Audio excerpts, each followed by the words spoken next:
Hi, it's Janet and welcome to my channel. This is where you can be inspired, learn new techniques, and pick up some new tips and tricks. Get started by subscribing and clicking on the bell.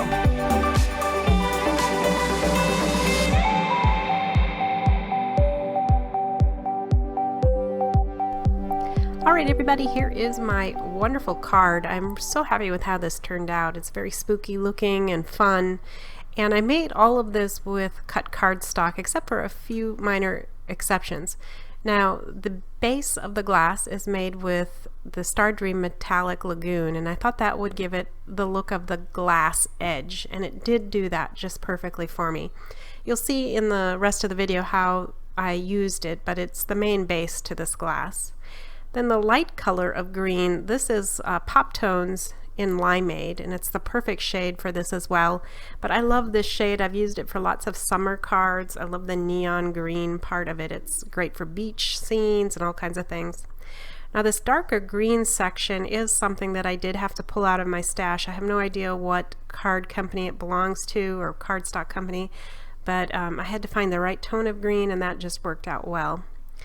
Now the stem of the glass and the rim of the glass are made with purple and orange. The purple is Grape Jelly from Pop Tones, again a gorgeous purple, and then this deep dark orange, which is under the CutCardstock brand, and it's called Adobo, and it's that deep orange color. I also use the Adobo for the main card base, and it's great for that. And then the matte, the very thin matte underneath that, is that Grape Jelly again. Now the black that I used for the hat, the bats, and the shoes there, or the boots, that is basis black, and I cut that out of my Cricut machine. The white cardstock, which I used for my panel, that is Neenah Solar Crest, or Neenah Classic Crest Solar White, which is great for this kind of thing. It blends really nicely with inks, but it also can be used with Copic inks as well, which makes it great. Now this little sentiment down here is something that I got out of Cricut Design Space. I combined the sentiment with the witch and her drink up sentiment and put it on top of a created octagon in the purple and black. The actual drink itself is a cut from Silhouette Studio, and I'll include the links to all of this below. Now I'm going to get into starting to make this card, and I'm just showing you the pieces that I used to create them. And most of these I layered up at least twice. The glass part in the Lagoon I did not, but pretty much everything else got 2 layers just to give it some more stability. And I wanted to dress up my glass a little bit, so I'm going to take a bit of art glitter glue and a Q-tip, and I'm going to apply some glue toward the bottom and then reaching up towards the top, and apply this really fine lime green glitter to that. So my point is I'm trying to make it look like fizz, which I think it does turn out that way. It looks a little bit weird here at first, but you'll see what I mean when we get going. I'm using the bubble circles that cut out with this file, and I'm putting them on to the glass, and I'm following the pattern of the glitter because I want the glitter to look like fizz, and then of course the bigger bubbles are going to come up with the fizz just like they do in a normal drink, and that's how I determined where to place them. And here is the goblet edge in that purple and orange, and then the stem also in the purple and orange. Now I'm going to apply the glossy accents, and I think this is probably the most surface I've ever covered with glossy accents ever, but it worked so great in this situation. What I'm trying to do, of course, is to create the look of glass and liquid inside of the glass.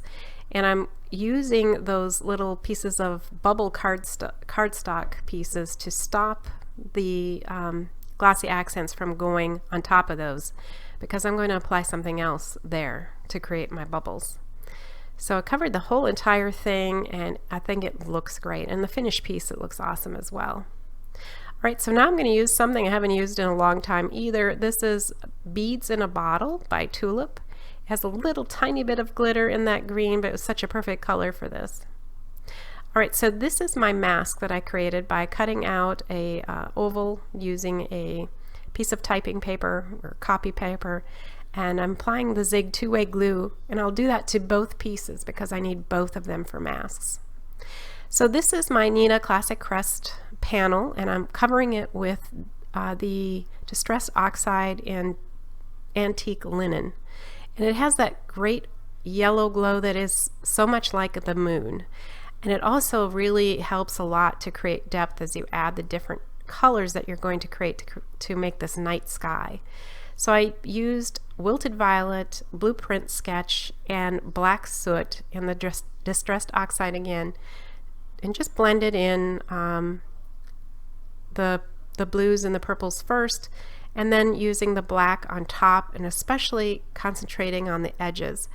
Now this is a full-size 4¼ by 5½, and I will cut it down to a panel of 4 by 5¼ but I do want the edges of that panel to be darker than toward the middle, so that's why I applied the Black Soot a little heavier on the edges. Now I can peel away my mask, and you see it leaves that beautiful moon yellow gold glow. Now here is that negative mask that I'm using so I can work on the center of this. Now I used cracked pistachio to make it a little bit more greenish yellow, because it has to kind of look like it's going through my glass, and since my glass has green liquid, I need that greenish look. Now I'm using a makeup applicator with Cosmic Shimmer Opal Blaze Polish in Gilded Avocado, which has a green tint to it. And I thought that would be great on the back of this, so you could see me here just applying that, being careful not to go out to the edges. And I did just a tiny bit, cleaned that up as best I could. But it makes it look even more like it's glowing. It's just awesome. All right, well, let's take a second here now and look at the glass piece after everything has dried. And I think it is so pretty, and it worked out great. You see that glitter in there? It looks like the fizz that I wanted it to look like. It turned out great. Now here is that sentiment that I cut out of Cricut Design Space that I'm going to use. Here's my hat once more with the two-sided tape on it, and my boots.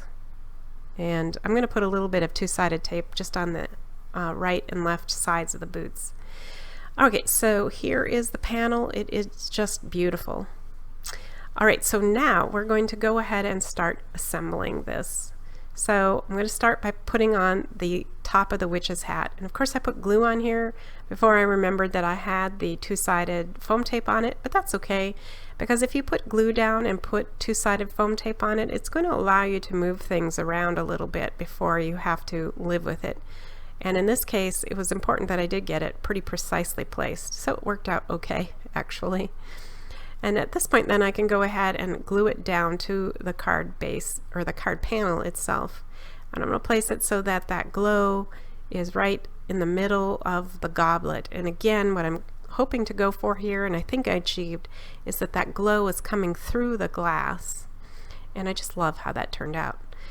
Now because my stem's a little higher due to the glossy accents on it, I did need a little bit of foam tape on each side of the boot in order for it to be flat. And I could go ahead and attach my sentiment here, and I'm almost done.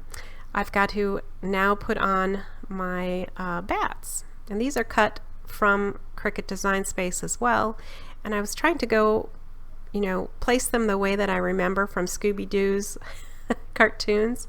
It seemed like they always had this V-shaped flight pattern when the bats would come out, so that's what I mimicked here. I think I got that right. And then I've got one on the right side too. Again, 3 bats as opposed to 2 or 4. Any odd number is going to be better in appearance than an even number. Okay, so now I've just got one thing left to do, and I'm going to put some more beads in a bottle to look like the bubbles are coming out of my glass. And this is how the cut pattern is too. But I decided to not mess with the cardstock in this case and just go ahead and put it directly on. Now, I had a little boo-boo here, and I'm just cleaning that up with my craft knife, moving that around, and it really did fix it. A few taps will round the bubble shapes, and then we're ready to go. Now to finish this up, I found these tiny little stars in some shaker bits that I had with different sizes and colors, but they're just tiny silver stars that look great on this sentiment, so I added them as well. Just the last final touch. And there you have it. There is my witchy brew. Before you go, please subscribe to my channel, give me a thumbs up, leave a comment, And don't forget to hit that bell so that you'll get notice of my next new videos. And if you like this project, stick around. Here's a couple other videos you could choose to watch from my channel. Thank you and have a wonderful day. Bye now.